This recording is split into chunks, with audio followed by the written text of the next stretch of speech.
All right, everyone, I wanted to take note of something, and some of you have probably seen this firsthand, but I'm beginning to believe that a lot of Bernie Sanders fans have a real bad persecution complex. Because the other day, in the wake of him managing to eke out a win by 1.5 over Buttigieg of all people in New Hampshire, a lot of the news articles, like headlines, and of course I criticize the legacy media 5 or 6 times a week, so I'm not exactly an ally of these groups. But I went through because it was claimed, well, everyone's salty about Sanders winning, the media hates him. I'm hearing this from, larger commentators, Sanders fans. I'm seeing it on Sanders threads. Then I go and I actually check some of the headlines. And a lot of it was glowing praise for Bernie Sanders. That's because the legacy media has no problem with Bernie Sanders as long as the Democrats are the ones that win. They don't really care which Democrat. It's clear that they have favorites. It's clear they really, really wanted Warren. They've lost hope in her at this point because she came in third, fourth. She's sort of been cast aside, but it's clear she was an early one they liked. They liked Kamala.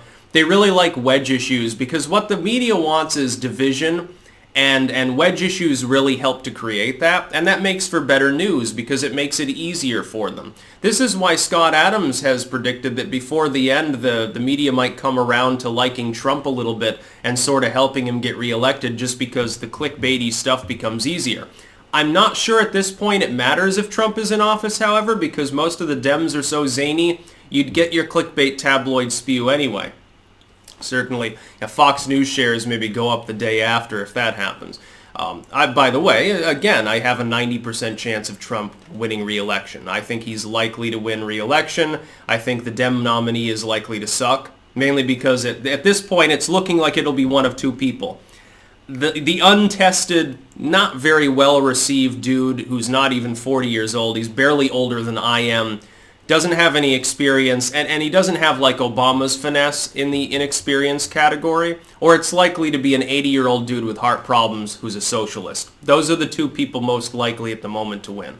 Biden, I mean, if he doesn't do really well in South Carolina, he's out.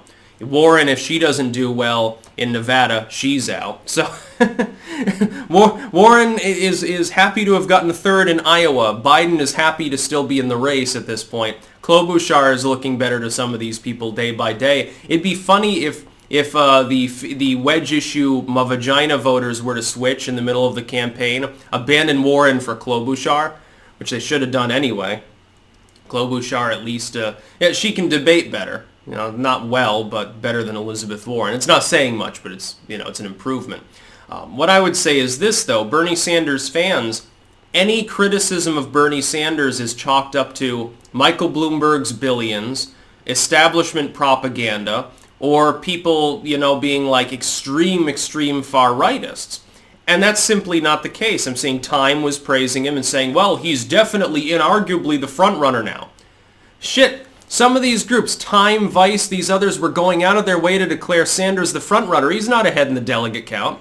He's won one of the first 2 states. How does this make him front-runner? Now, the fact that Biden basically has croaked politically, okay, yeah, he's definitely number 2, at least at the moment in national polling. That doesn't necessarily make him the front-runner. In the delegate count, he's 1 or 2 behind Buttigieg. And of course, Bernie Sanders, his forte has never been South Carolina. I would favor Buttigieg, assuming that Biden is truly systemically collapsing there. Nevada has been Warren territory, ironically enough. We'll see what happens there. I think that Bernie Sanders winning one of the first 4 states, which could be the end result, certainly doesn't make him a frontrunner. Time disagrees with me, but again, Time also has... Imagine, look at the way that Time and some of these other groups talk about Trump. And then look at the way they talk about Sanders. With Trump, it's 99% pure venom and negativity, and occasionally they admit that he has a redeeming quality, but not often. With Sanders, it's fairly even-handed. They're willing to criticize him. At the same time, they also applaud him, in some cases, in an undue fashion. But Sanders fans are so paranoid that they believe that if he is criticized, let's say you have a CNN panel of 10 people and 2 of them are critical of Bernie Sanders, they go apeshit. They pretend like CNN hates him. These people don't hate him, they hate Trump. Trump is the outsider. Trump is the anti-establishmentarian. Bernie Sanders is the tired legacy politician who's been in office since the 1970s, almost nonstop.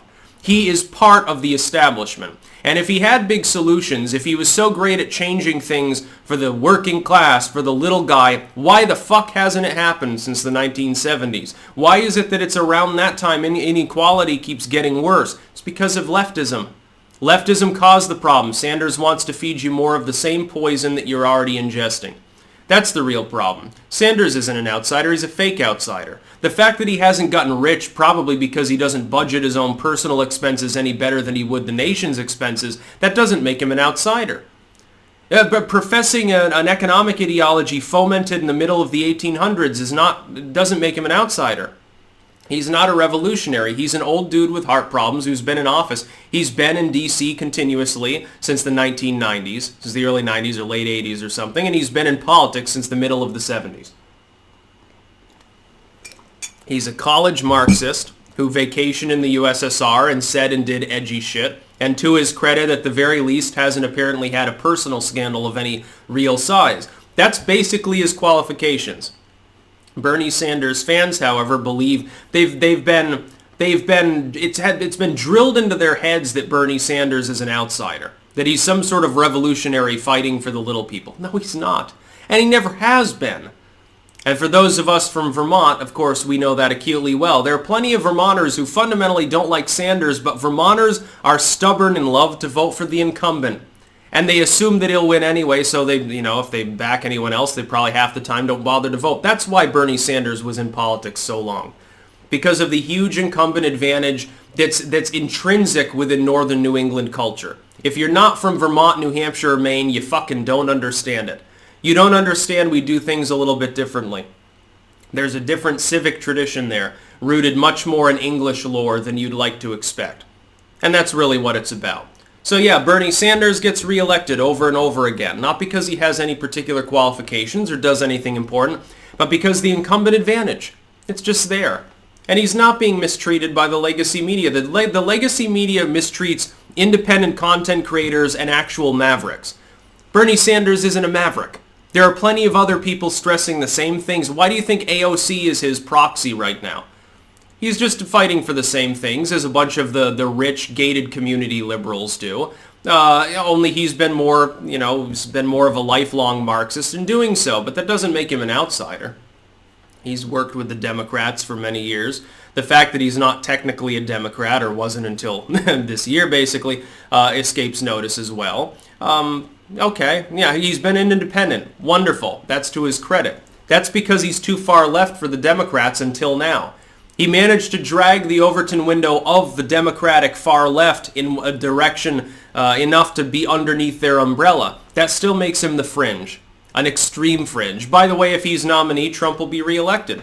It's very funny because Bernie Sanders fans don't understand this. And when that point is made, usually by Buttigieg fans at this point, they say, well, that's evil, that's corrupt, that's being an establishment pawn. Yes, it's being a pawn to suggest that nominating someone who is incapable of winning because they're unpalatable to the average person in the population is somehow a bad thing.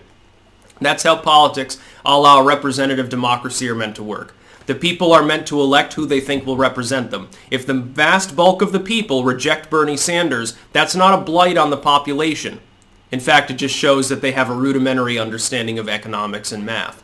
It's very funny, some person with an economics degree was trying to spar with me the other day, acting as though his fucking bachelor from University of Texas at Houston or something makes any difference. Yes, I'm sure you work in a corporate boardroom looking at graphs. That's all very boring, I mean exciting, but that doesn't mean anything.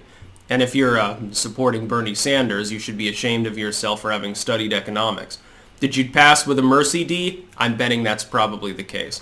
That's about all. Peace out.